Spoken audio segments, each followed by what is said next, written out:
The secret to better health and a longer life comes from a surprising direction, the foods that we eat. And the seeds our ancestors planted tells that story. Hi, everybody. This is Jonathan Nez, my wife, Phefelia Nez. We're welcoming you to the screening of the seeds our ancestors planted. You know, it gives you an opportunity to see our young people in action, raising the awareness of health and wellness. You'll be seeing Kai and Shonri, and you just hear the passion that they have for health and wellness. And we appreciate the filmmakers, Oakley and Neal, for really just developing a great film for everyone to see and to also experience the Native American culture and our heritage. Thank you to Physicians Committee for Responsible Medicine, Dr. Barnard and his team for bringing this to the American people, or really the world. So thank you. Phefelia? We hope you enjoy the video. It has a lot of very, just lifestyle changing stories and just wonderful inspirational messaging. So we hope you enjoy it, and we just wish all of you well.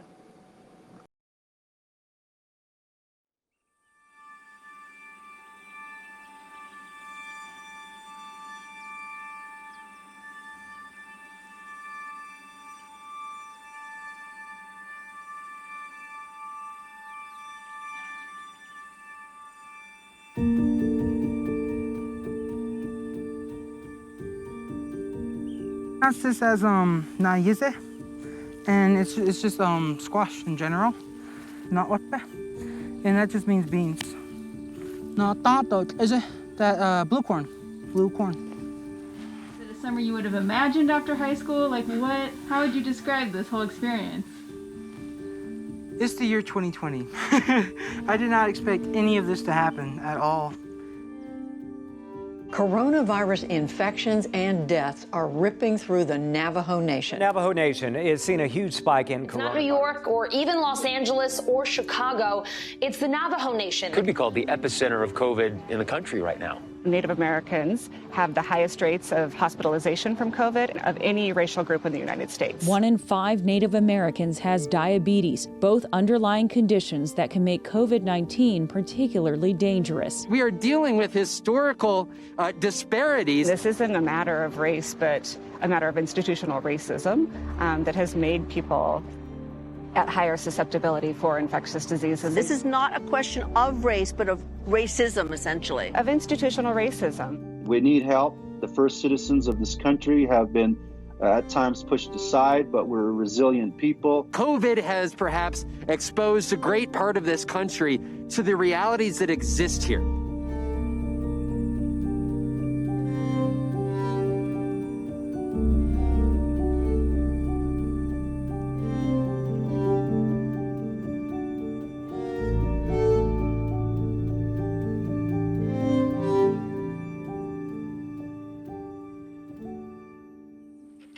It's just getting bark.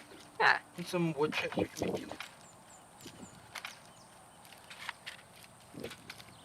I'm not too experienced with wood chopping, so I do make wood chips. But they can always be used as kindling. My name's Kai Begay. I go to school at Flagstaff High School. I'm a senior. I will be graduating in 3 months, just about. I was thinking environmental engineering. There's a lot of environmental injustice around the Four Corners area, the Grand Canyon, Flagstaff, Winslow. But then I also think solar engineering would be a good way to go because there's a lot of infrastructural problems going on the reservation. And I was also thinking about minoring in either music or political science. Music because I love music. I just love music in general. In political science too, to see if I could, I'm hopeful to try to reform Navajo Nation politics and then try to do my best to help Navajo economy kind of get back up.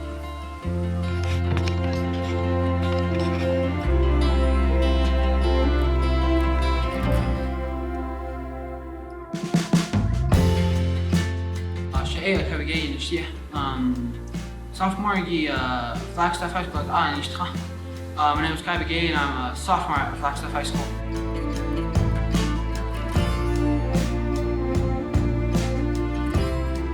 Right now I'm going back and forth from here at the Kinslina dormitory and back at my house in Winslow.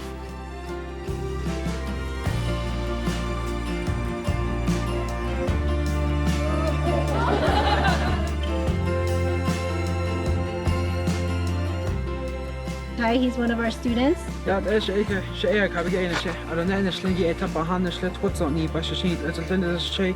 Nei, nei, det er ikke det snelle. Jeg er den en slet.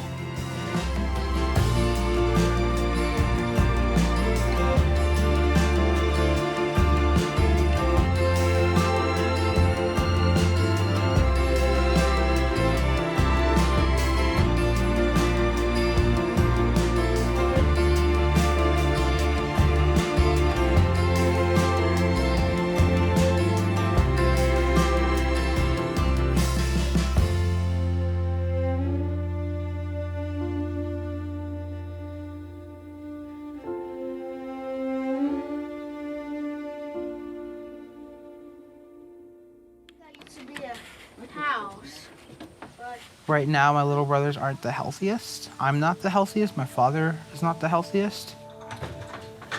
Did the band start yet? Yeah, it started. Twitsoni, so this is Bashichi, last year, but that's a che, touching that's another. Yeah, she Brenda Red Steer Draper and she Kabahanshle. Was it Lana Bashichin, Sanjakina, Dishache, and Kiani, Dishanella? My connection to diabetes has been long term. My grandmother had it, my aunts had it, and it's taken two of my own siblings, along with my mother, my aunt, my grandmother. They all died of complications from that. And that's my connection and my worry as well. I will say I'm first generation diabetic in my family. Well, when I learned that I'm diabetic, of course, it's like somebody comes along and just punches you in the gut. We lost 3 of my brother-in-laws through complications from diabetes, and that was really, really hard. In fact, my husband lost his brother this past December, and that was, he died Christmas Day. For me, that opened my eyes for anything was to see it happen in front of you, and having to see 2 of my own siblings die a horrific death because of this. And I mean horrific because it was just seeing them transition slowly to that brink of where they went. I see what my husband's family's going through. His grandmother was diabetic, his mother's diabetic, he's diabetic. And I just said, wow, you're like 3rd generation diabetic in your family. And I said, I don't want our son to be a 4th generation. Yes, but sometimes I actually just... They just said it was genetics. That's all they said, because my grandmother had it, my mom had it, my aunts had it, and we were doomed to have it, is basically how they put it. Not until later on that I realized that it wasn't just a factor of genetics, it was what we were actually eating. Okay. Bye, Blake. Love you.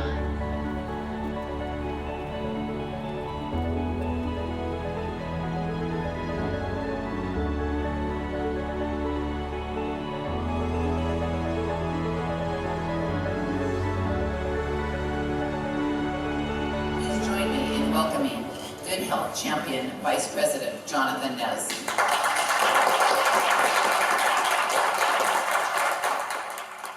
One young man, I always remember this. One young man stood up in the audience.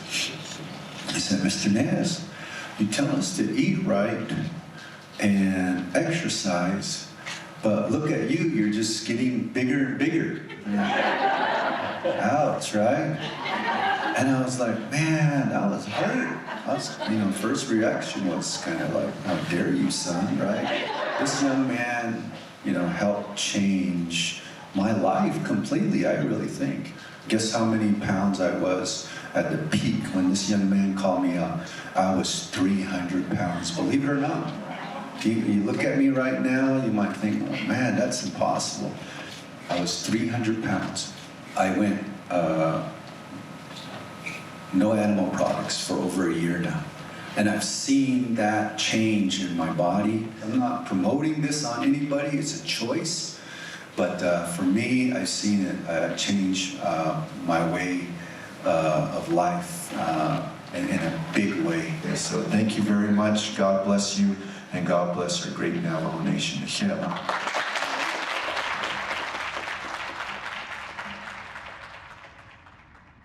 We really listened.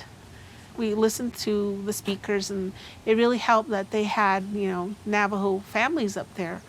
And Lauren and I, we just decided, let's just give it a try.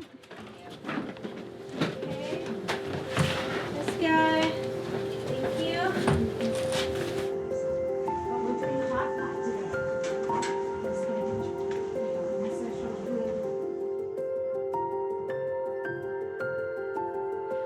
My reason for becoming part of this group is because I am a diabetic. I've been diabetic probably for 8 years. I'm afraid. I want to see my grandchildren. I want to see them grow up. My 9-year-old, I want to see him grow up. So it's very, very close to home, and I figured, I'm gonna try it. Because every single one of us eats multiple times a day, so what better impact can we make on our health than learning how to eat right? My name is Meg Kabodi Adikai. I'm a member of the Hopi tribe. The reason I got involved with the Kinlani Food for Life program was because I think it's really important to reconnect kids with the land and with their cultural heritage. Everybody's of one mind and one spirit about indigenizing their food. My name is Carrie Dallas. That's my English name. I'm Navajo and Lakota on my mother's side, and my Lakota name is Wase Pejutawin, medicine paint woman. And then on my father's side, I'm Hopi and Pima, and my Hopi name is Coyote Standing on a Hill. I never thought I would become like a vegan or vegetarian because I like meat, I was tested at my A1C. I tested at diabetic level, and so you have to walk the talk, right? I needed to learn how to take care of myself in order to help others take care of themselves. When I met the Physicians Committee and Kinlani dorm kids and all the people that were involved with this native food program, it was just in line. It was like, whoa, this is awesome how this is all coming together. It was just destiny that carried me through to here. Be doing an Indigenous gardening program. So, yeah, I'm just looking forward to getting to apply everything I learned here. Ya'ata, She'e, Shonri Begay, Yinashia. Hello, my name's Shonri Begay. I grew up in Kayenta, Arizona, which is one of the larger areas on the res. I noticed as a kid that our grocery store didn't have a lot of healthy foods. Like half the store is soda and Twinkies, and then there's just a little section for vegetables and fruit. It gave me a sense that something's not right. It's not fair that that's all we have in our store. So ever since then, I've been interested and aware of the sort of structural reasons for the prevalence of diabetes and other chronic diseases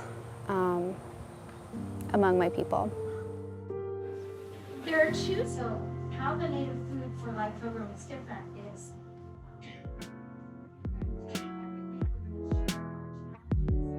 we're actually learning like the science behind it.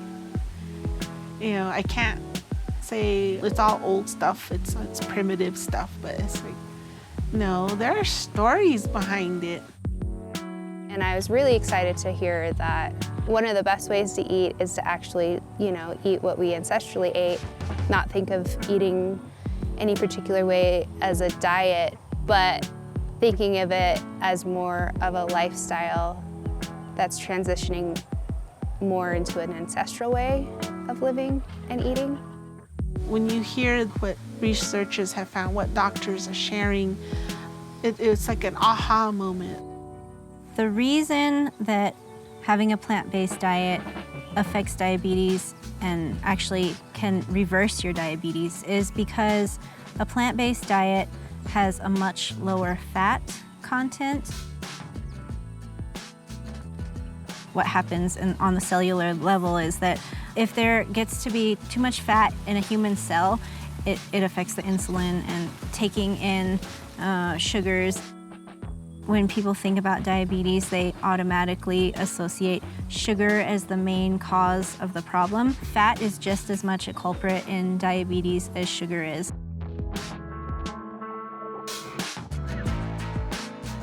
Ancestral foods include the three sisters: corn, beans, squash. These are crops that grow well together. They complement each other. They also form a whole diet. Healthy carbs and fiber from corn, healthy protein and fiber from beans, lots of vitamins and nutrients from the squash. There's no set limit on caloric intake when you're on a plant-based diet. If you're eating a whole healthy plant-based diet, you can eat as much as you want and you can eat until you're full. And it's made out of corn. Yeah, and what we got here, we got some wild berries with black raspberries.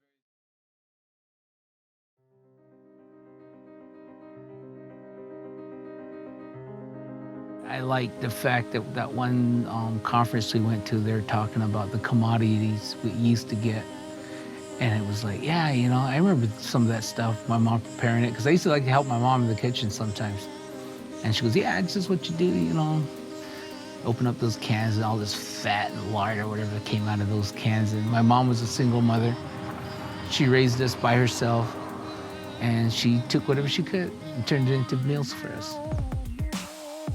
I grew up with commodity foods. They always stood out to me as a kid when I looked at them because they weren't brand name anything. They just had these white labels with the name of the food in block letters on them. Commodities were basically food that was given to us as subsidies, government-issued food that was given to the poor people. It gets dropped off monthly. Cheap, processed, bulk, very subsidized. Quantity over quality. Like canned meat. Canned meats. Pasteurized cheese. Oils, dry milk. Flour. White flour. Shortening, you know, butter. Sugar, salt, all these foods was what was given to the people to survive on. Those aren't like foods that are necessarily good for you. They're mostly processed carbohydrates, which immediately turn into sugar in your body, or they're super high fat, or they're full of preservatives so that they remain shelf stable.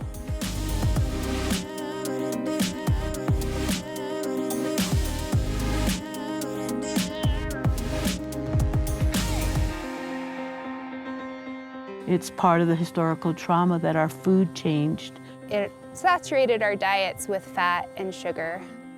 I think that that's where a lot of these health disparities come from. That is kind of the hard thing to get out of, is relying on those struggle foods, because it's what gets you through. Re-indigenizing also means thinking about the ones to come. How do you want their health to be? Re-indigenizing your food helps that next generation. Decolonizing helps that next generation to live healthier, meaningful lives. My favorite part of the Native Food for Life class was the youth participation. It was super inspiring for me as an adult to see the youth really taking their health seriously. You usually typically eat those with the kidney beans, pinto beans, and it'll really help out with getting your sugars back to level.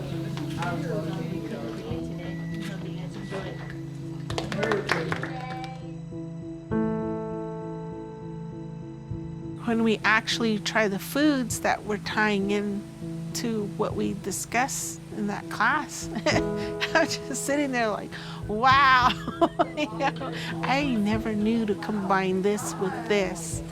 I love cooking, but now I'm looking at cooking in a different way. It triggers things from my childhood, and I think, oh, I'm remembering stuff. That's the best part, and I share it with my family. I wanted to join this cooking class because, you know, my grandma's been wanting to eat healthy, so I thought, you know, I would help her out. That will really help not only me, but my family at home. I will apply what I will learn through this program at home, where my little brothers do need to eat healthier because they eat potatoes and Spam and just ramen every day, and I kind of want them to have better. To be honest, it was just something I would do on a Monday. And then I found out, I was like, hey, this is actually pretty nice, all these recipes. There's more to life than potatoes and Spam.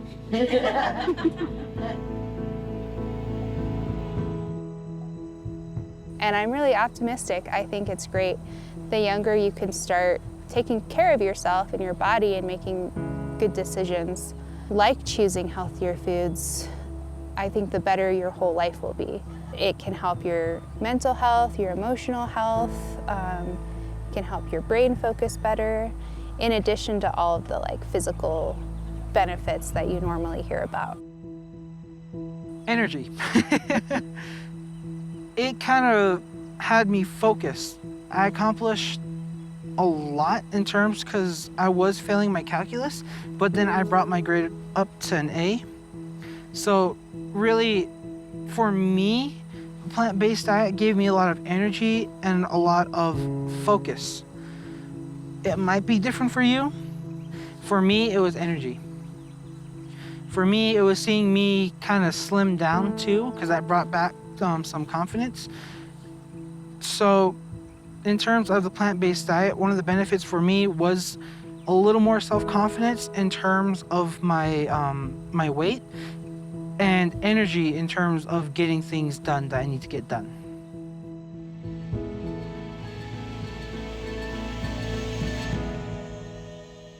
Now to developing news, a case of coronavirus has traveled from China to Western Washington. So Arizona today has confirmed its first case of the 2019 novel coronavirus.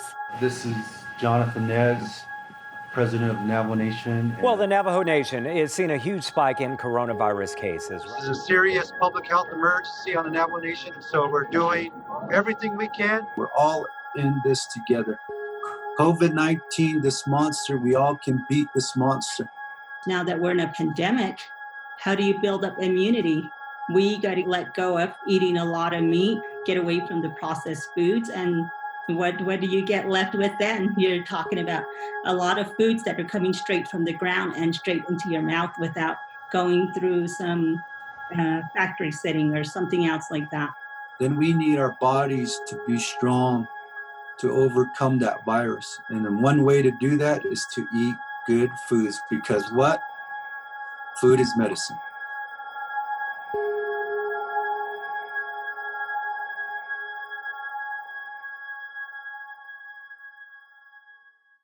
Well, this is week 4, day 4.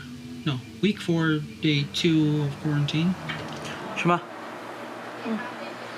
Recording. So you are. Why? Just to record. Just chillax in there? Yeah. Alright. What about you, little bro? Hey! A lot of things are still going forward, just digitally. And thank God my dad got internet here so we can finally do those things. I'm getting the credit. I don't know if we're gonna walk, so I might not get that graduation experience until college. It's okay, what are you doing? I'm making the grease woods work in little bundles. Going to school year-round, I haven't had the chance to get my driver's license, so as soon as this whole thing blows over, that's one of the first things I'm gonna get. That's all I got in my life right now. That's all I really need. It's a good life.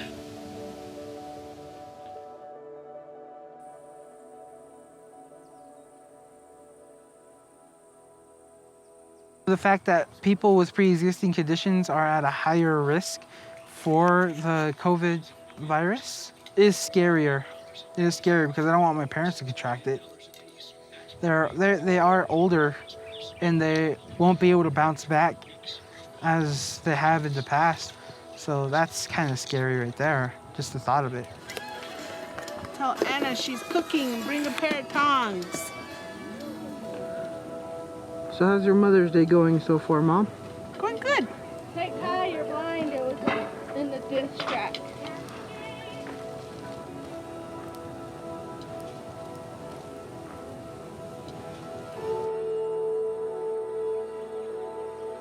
Just overall, same thing as last week. School, trying to implement veganism, and trying to get a job. So just building up. Honestly, it'd be a pretty cool success story if I do succeed.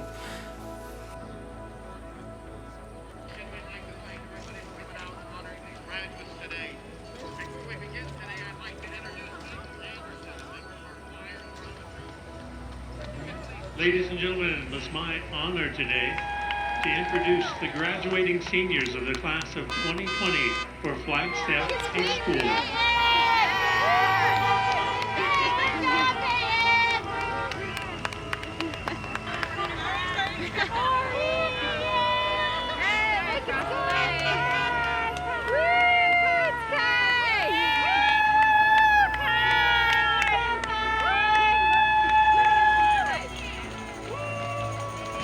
Graduate Kai Begay.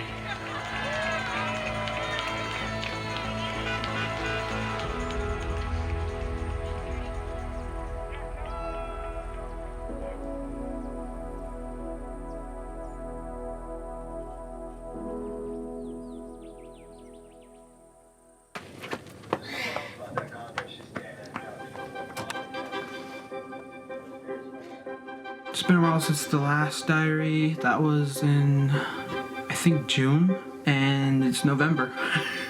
So it's been a good 5 months. I was supposed to get a job, get my driver's license, get school going, get a credit card, a whole slew of things, and I have accomplished those things.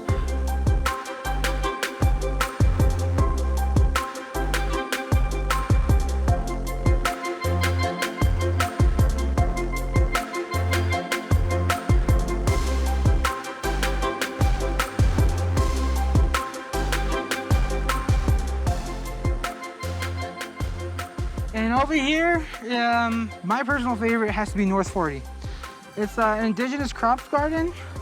That's just as naize, and it's just squash in general, not Oakley, and that just means beans. No, tanto is it that blue corn? Blue corn. Yeah. I have been eating healthier with some incoming crops like the squash and corn. Hopefully, I keep that consistent. Diabetes is a product of colonization and losing our ability to produce our own food. And so we're really trying to combat that by giving people the tools and the knowledge and the space to grow their own food. The Navajo Nation it's a food desert. There's only a few grocery stores littered throughout the Navajo Nation. You have to travel a long distance to go grocery shopping if you live in a certain community. Hopefully, within the next few years, we have a food renaissance. Hopefully, an agricultural renaissance can be established on the Navajo Nation.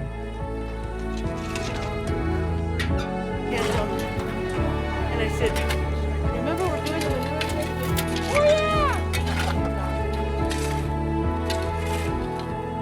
Maybe in 50 years, we will have re-indigenized our lifeway and decolonize it to a certain extent where we're healthier people and we're free of diabetes, we're free of chronic heart disease, and we're moving more and letting go of the historical traumas that, seem to be held responsible for the status of our health. All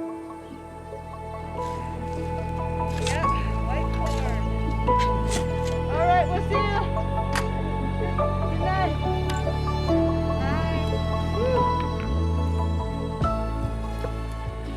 In the next 5 years, I hope to kind of get myself going and to really just accomplish things for my family and then try to inflect those accomplishments to the outside world. And then it gets real like that. In terms of the future, I would have to say just keep it going, keep the classes going. Turns out for the majority of them, it is beneficial. And bring this method of re-indigenizing foods out there for everyone to see.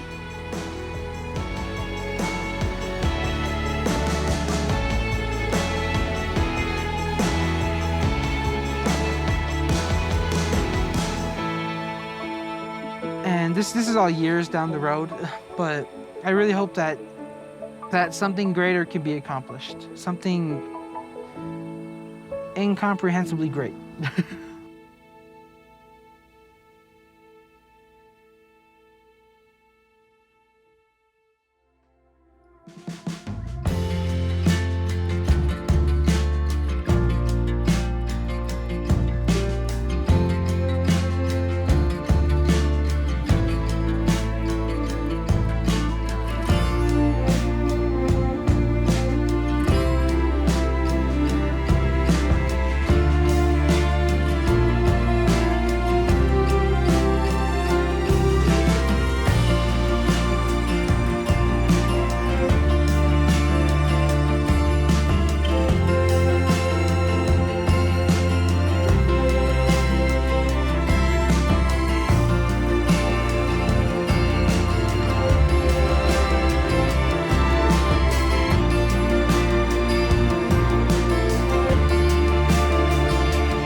Hello, thank you so much for watching The Seeds Our Ancestors Planted.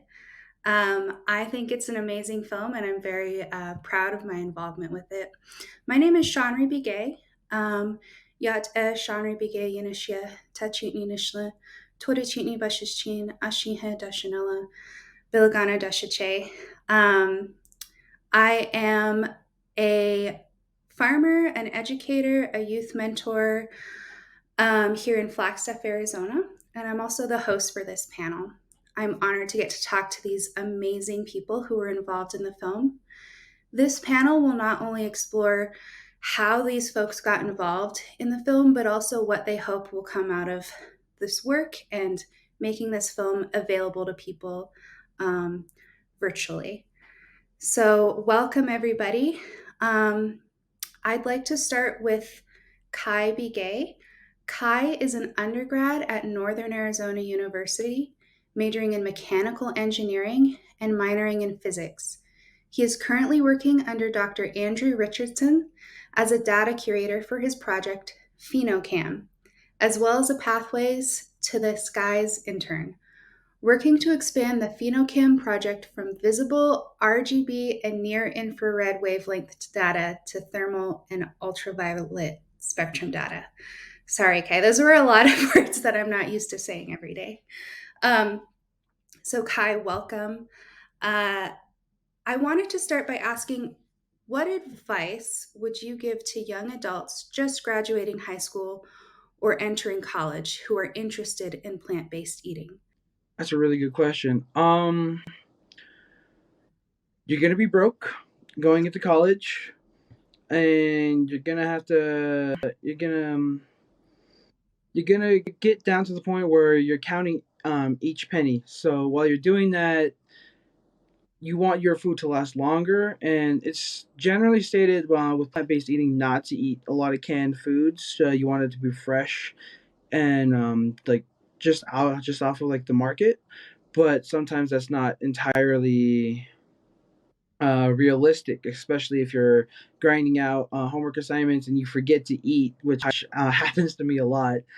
Uh, Stick with canned foods as little as possible, but they are your best friend at times because, like I said, it's you're gonna be busy with your classwork. If you're working, you're gonna be busy with work, and that hour lunch is sometimes not enough to get all your homework done or even your pre-lecture work done for your classes. So definitely try to make it quick and easy through canned foods.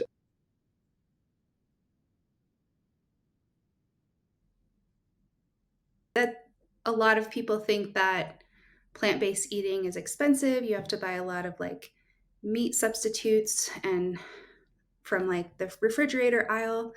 But honestly, like beans, rice, fresh produce is some of the least expensive items in the grocery store. So I think that's a really good point. A can of beans costs like what, 89 cents? So thanks. I wanted to also ask, how has your understanding of Indigenous foodways evolved since this film? I know you were in high school when you filmed it, and since then you've graduated with your associates and have started college at NAU. So it's been a little bit of time. So has your understanding of Indigenous foodways evolved, and what do you hope to see in your community regarding access to healthy Indigenous foods in the future? Indigenous foods for me is kind of difficult to attain. I've been really craving blue corn mush a lot, and luckily I was able to satisfy my craving through NAU services and NAU's clubs. And I feel like Indigenous foods really acts as kind of a central point for a lot of Indigenous college community members to kind of come back to and share their experiences with. So it's the stories per person for the indigenous foods that matters a lot and gives a lot of meaning to the food. Like I was just recently joined the Navajo Language and Culture Club at NAU, and this past meeting we played string games in Navajo 10, all while sharing Navajo tea and blue corn mush with each other. We were all talking, joking around, playing Navajo 10, and we're all joking about how like we miss blue corn mush and ash is so hard to get. Simply because you can't like have open fires on campus without like special permissions and stuff.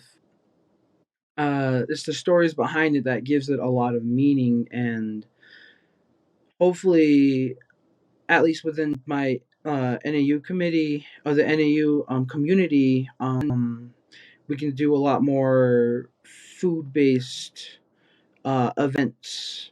Like we did a stew event the other day, and they had a vegetable stew choice for people who are vegetarian or people who are vegan. And I'm very appreciative that they did that, and I hope we can have more food based events like learning how to make blue corn mush, having a nitsitiko night, or anything else like that. And that's what I really told the officers for the NLCC at NAU. So hopefully we can get more of that going. So you've seen like an interest in your peers for that kind of food and for those kind of events, but maybe the access and like faculty or staff support could be more supportive. Is that kind of what you're saying? Yeah. Cool. Oh, it looks like Kai cut out. All right. At the end, I'd like to see if we can talk more to Kai, but I want to move on to the former president of the Navajo Nation and former First Lady Phefelia Nez. They have dedicated their lives to public service for more than 2 decades, and now out of office have emerged with a focus on advocating for a return to traditional foods, first foods, and are champions for plant-based eating among Indian country. So welcome, Jonathan and Phefelia Nez. Thanks, Shonri, and all our panelists that are on. We saw a great documentary with Kai and many others, and it's fitting that our young people are mobilizing throughout the country, especially in indigenous communities, reminding us leaders and adults about the importance of our first foods here in this country. You know, we are the first citizens of this continent, and being the first citizens, there were the first foods here. And to highlight that is very important to the health and well-being of this country. Kai, please invite us to the stew events. We are in Flagstaff, Arizona as well, graduates of Northern Arizona University. And I remember when we got our education, as you know, Shonri and Kai and others on the Zoom here, that you know, we're always told to go get educated, get our experience as Native peoples, and then come back and help our people. And you know, that's what Phefelia and I took to heart. And you know, I didn't live a really healthy life when I went home. Of course, you saw in the film the effects of government subsidies, you know, commodity foods, the cheeses and the milks that are really foreign to indigenous peoples. As you know, Native Americans, Asians, well, really people of color are lactose intolerant, but yet the federal government continues to push that on our people. And you know, with the help of the Physicians Committee of Responsible Medicine, Dr. Barnard, and many others, we are, if you want to say, re-educating the citizens of this country, of course, our lawmakers, about the Three Sisters, for example, right? In the film, corn, beans, and squash. And believe it or not, those foods are secondary in the you know, U.S. dietary guidelines. Secondary. But you know, we have to elevate that to the primary food group. And you know, Native peoples have been mostly plant-based. You know, of course there was wild game back in the day, but mostly plant-based. And you know, I think it's we have an opportunity here through your film, through the film.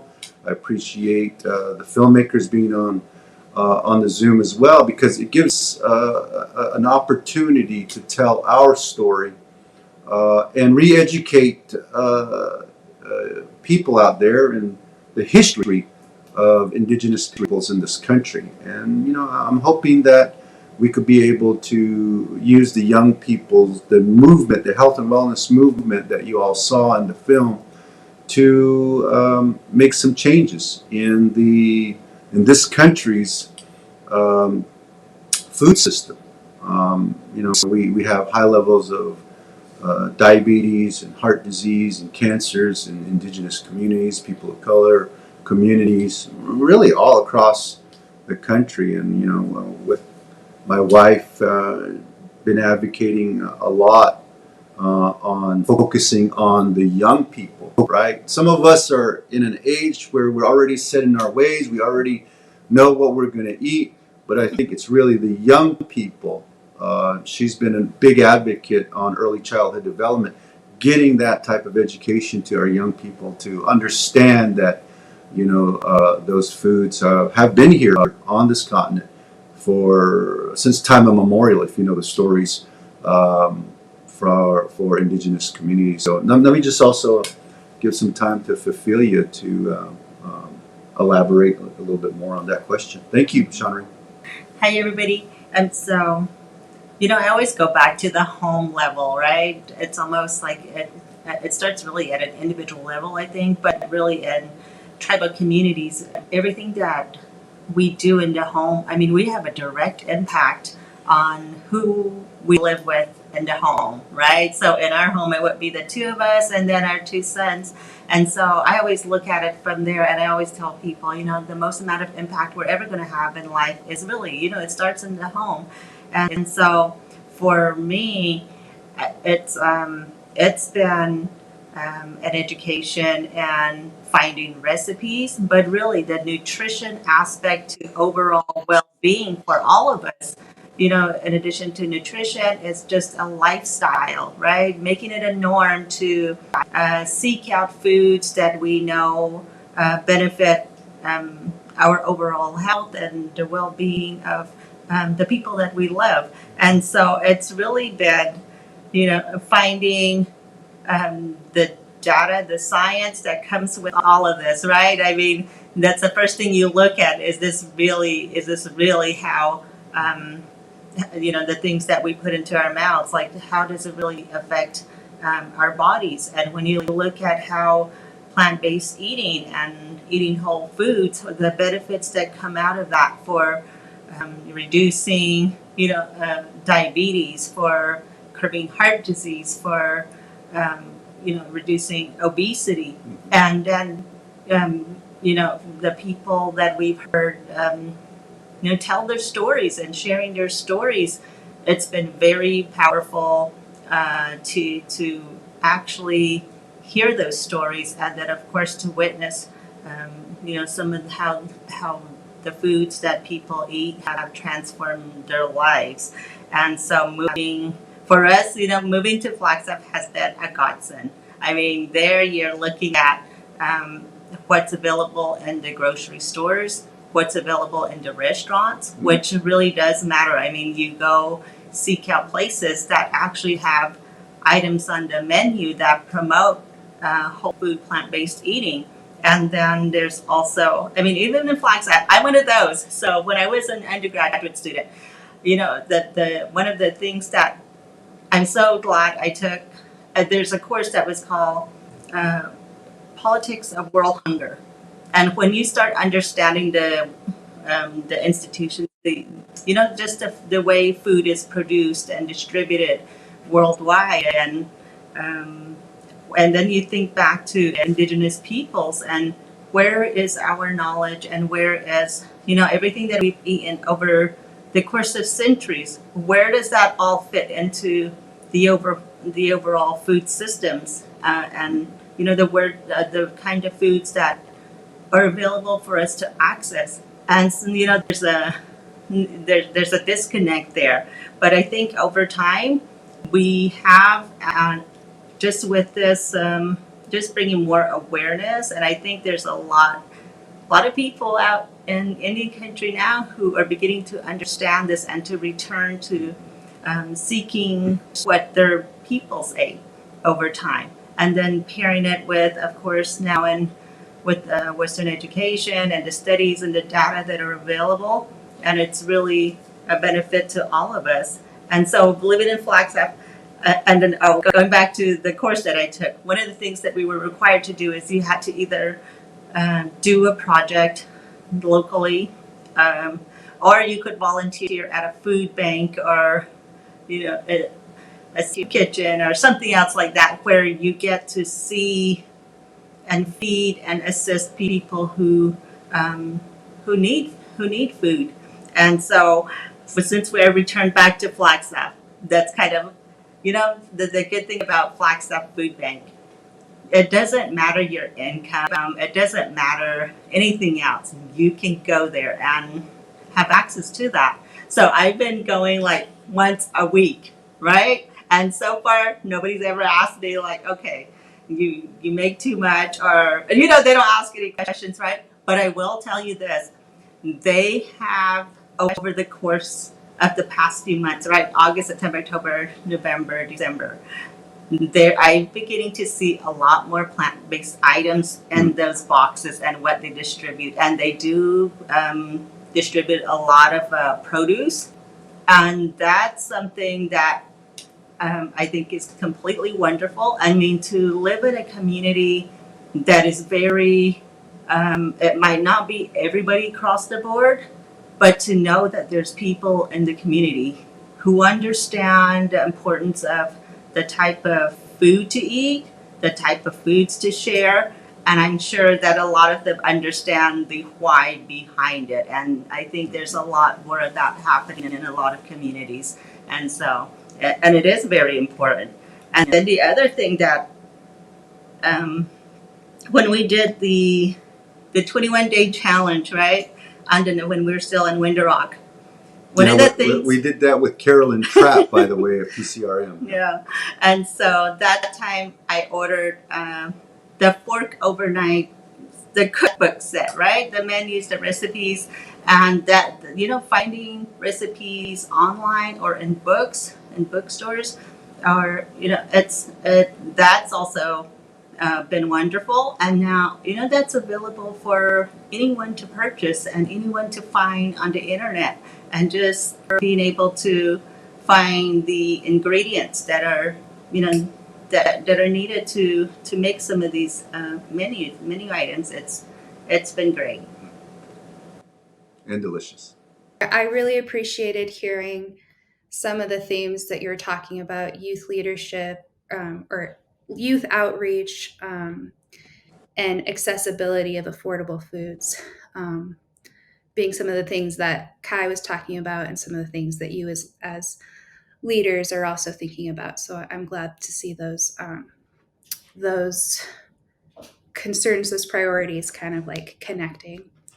Well, I wanted to also give you some space to talk about any projects since this film, or since you've left office, that you've taken on to promote plant-based or indigenous foods or healthy lifestyles in your community. Well, thanks for that, Shonri.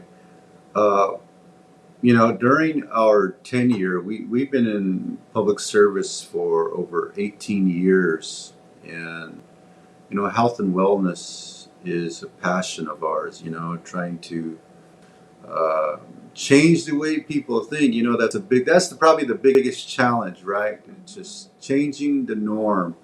For us, it's trying to remind our people of what we had before. You know, being plant-based, the corn, bean, and squash being the primary food groups from the beginning of time to today. You know, with all the processed foods nowadays, with fast food places at almost every corner of the streets in this country. And you know, we as you know, Kai and Shonri, seeds have been handed to us every generation. You know, our great grandparents gave legacy seeds to their children, and then their children, all the way down, and then we received those legacy seeds. And of course, today with GMO and technology out there, you know, people studying these seeds realize that there's some strong seeds, resilient seeds in this country. You know, you got the Hopis, for example, that can plant corn in the desert, right? And that's where dry farming comes from.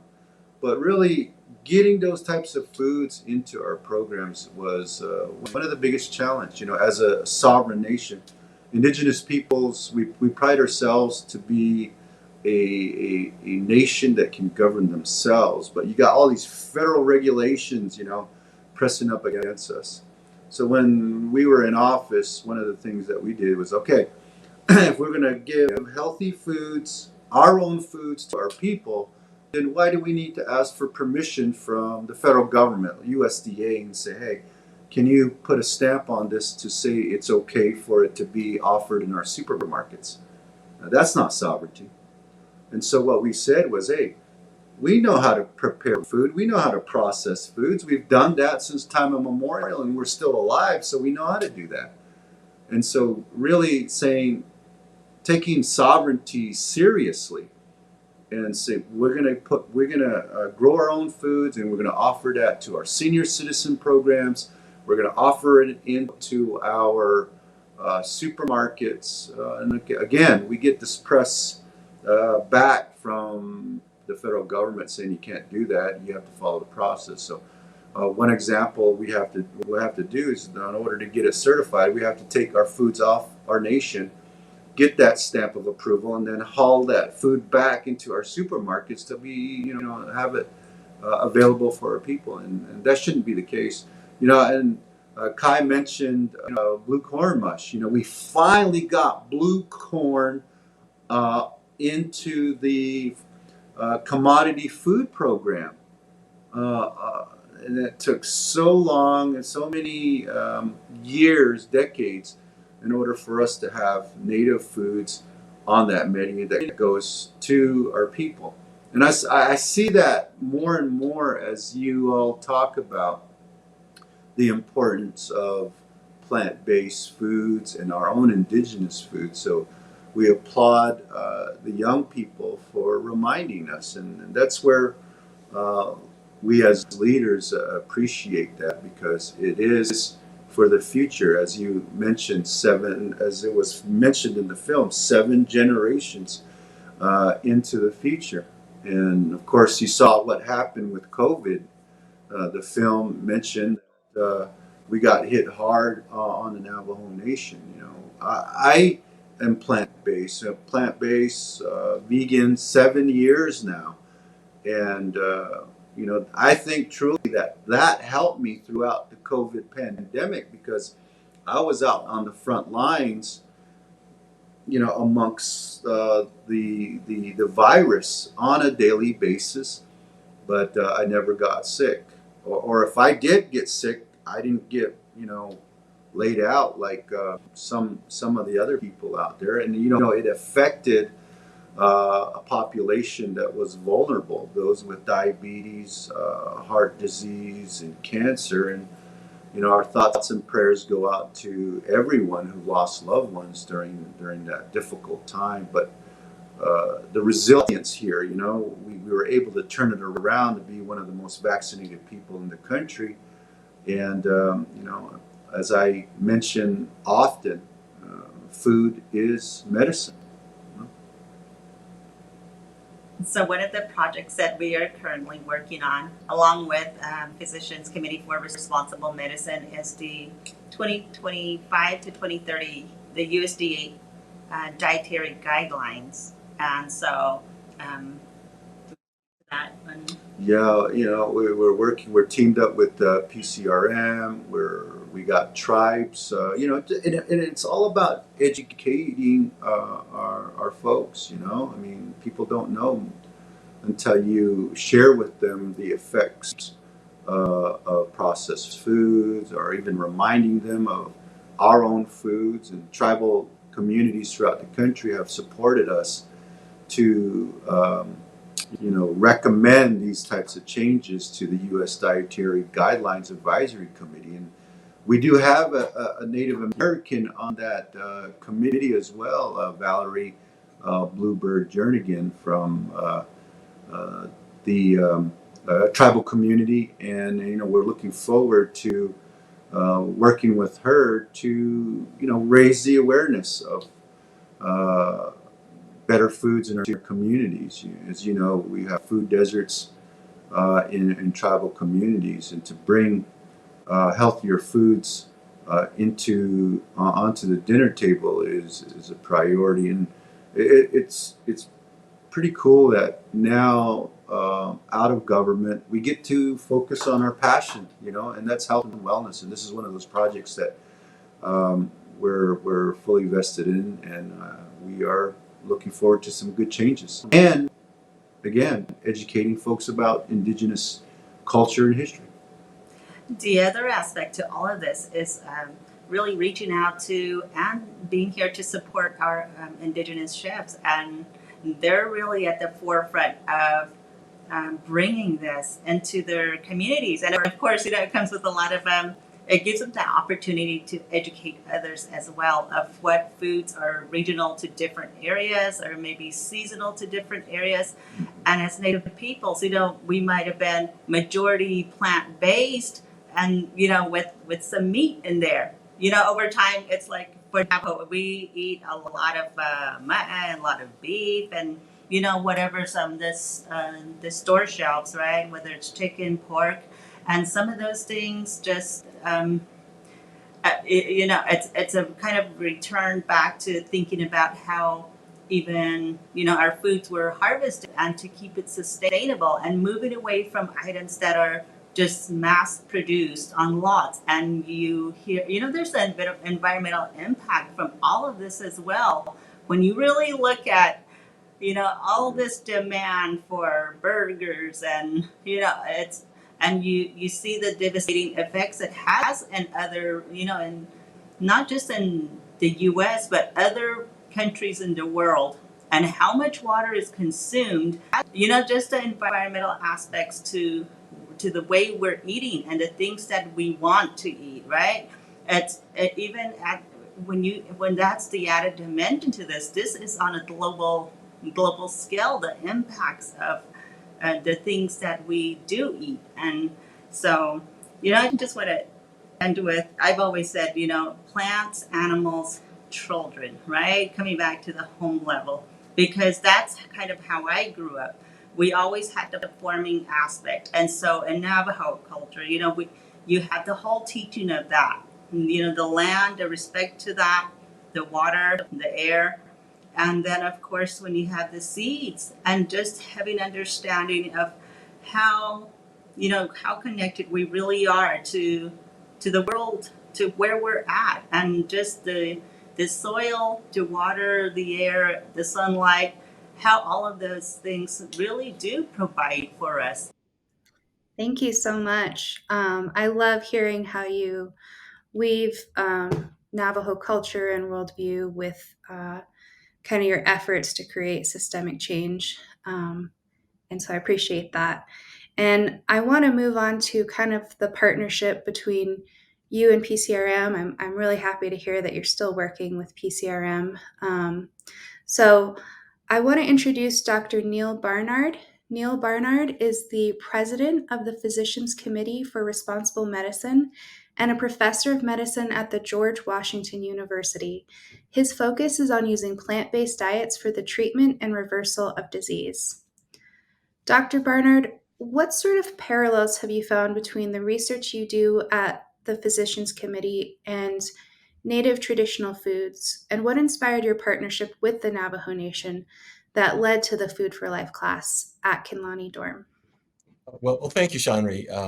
And by the way, let me also not only thank you, Shonri, but I also want to say thanks to Kai for your work on the film, and huge thank you to President Nez and to First Lady Phefelia Nez for your leadership over many years in what is really, I think, just the most important front in helping people to regain their health and to stay healthy. So it's wonderful to be able to be on this panel with wonderful leaders in this area.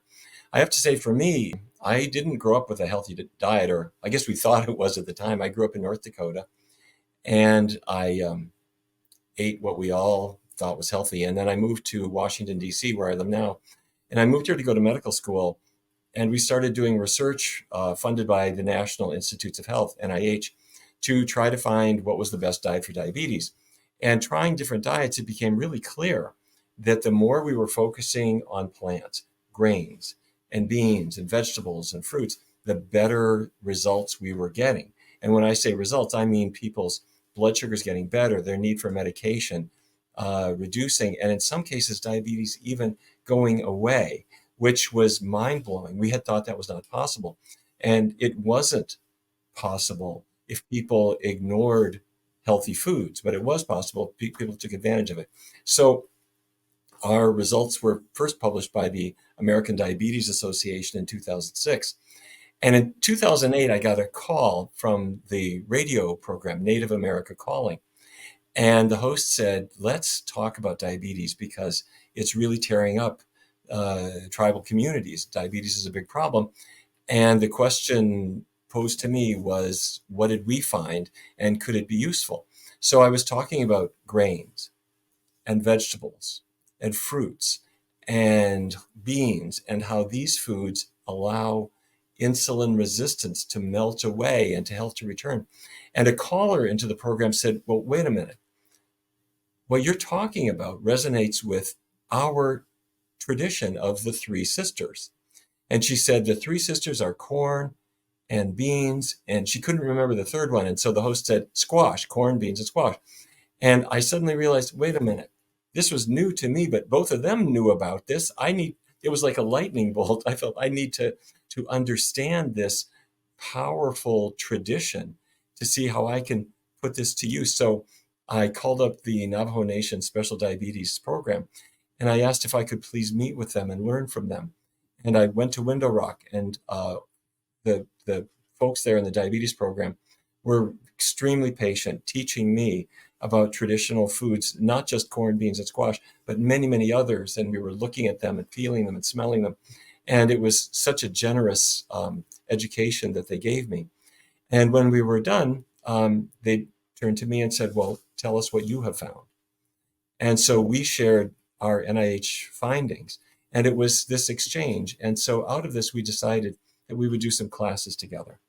And we began shortly after that, really teaching the teachers first, and then after that, doing more and more classes. And I have to say, it's just been a wonderful thing, but I'm so grateful for what I have learned. And I have to confess, I raced home and planted my first Three Sisters garden, which was not just healthy, but there are elements beyond that for what it will do for you, to get in touch with the earth, to get your hands a little bit dirty, to taste foods that haven't been exposed to chemicals and things. So anyway, I'm very, very grateful to that. And in turn, I'm hoping that our work has been helpful as well. Thank you so much, Dr. Barnard. And you already answered my second question about how the Three Sisters might impact things. Well, like but yes, but Shonri, but I do have something else that I want to say. There are a lot of folks who never heard of the Three Sisters, and they need to take that lesson, because that lesson is not only how certain foods can combine together. You get a grain like corn, you get beans, you get squash, which is a vegetable. They work together to provide the complete nutrition we need. And if you don't mind my saying so, there's also a bit of another lesson in there. Corn and beans and squash, they get along. And they get along really well when they grow together. And I think there's a lesson for human beings who kind of need a little bit of inspiration to get along better. Very true. Thank you. Speaking of people who belong together, we have our filmmakers also on the panel. We have Oakley Anderson Moore and Al Reinhard. They are award-winning filmmakers based in Northern Arizona whose work has screened on public television, Apple TV, and across the world. Oakley and Al, can you tell us what inspired you to create this film and weave the narrative? And how did Kai come to play such a large role in it? I had been teaching an after-school film class at the Kinslani Border Town dorm. And, they mentioned, we're starting this, we're doing this pilot class, this cooking class where we're going to cook and eat ancestral plant-based foods and see if it stops or even reverses our chronic diseases. And I thought, I'd never heard anything like that. And I thought, well, that sounds really interesting. Wonder if there's a story there. What if something really big happens? And so I sent a couple of my film students, from a film program to start documenting the class. And I went as well. And Kai was actually one of my filmmaking students. And I already knew from that that Kai was very creative, very motivated, and just sort of like a natural leader. And he was also in the cooking class. And that's when I kind of learned about Kai and his family and their struggle with diabetes. And so, we were documenting that class, and then something big did happen. It wasn't what we thought. It was COVID-19. And as you saw in the film, everything kind of shut down. And it was just like this period of, as everyone can think back, not that long ago, it was a period of confusion and fear. And the smartest thing that I did at that point is I put a camera in the mail for Kai. Kai said, yeah, maybe I can, take this maybe I could keep telling the story on my end. And partly probably because I was like concerned or wondering what Kai and his family were doing, like everyone who's wondering how everyone else was doing in that time period. And from there, it was such an honor to work with all the people that made this film in front of the camera, behind the camera. But sending Kai that camera in the mail, the story sort of took this other turn where all the different elements of the bigger sort of health disparities and health injustices sort of combined into a story, which is a poignant look at a young person living in the year 2020 and growing up in that time period.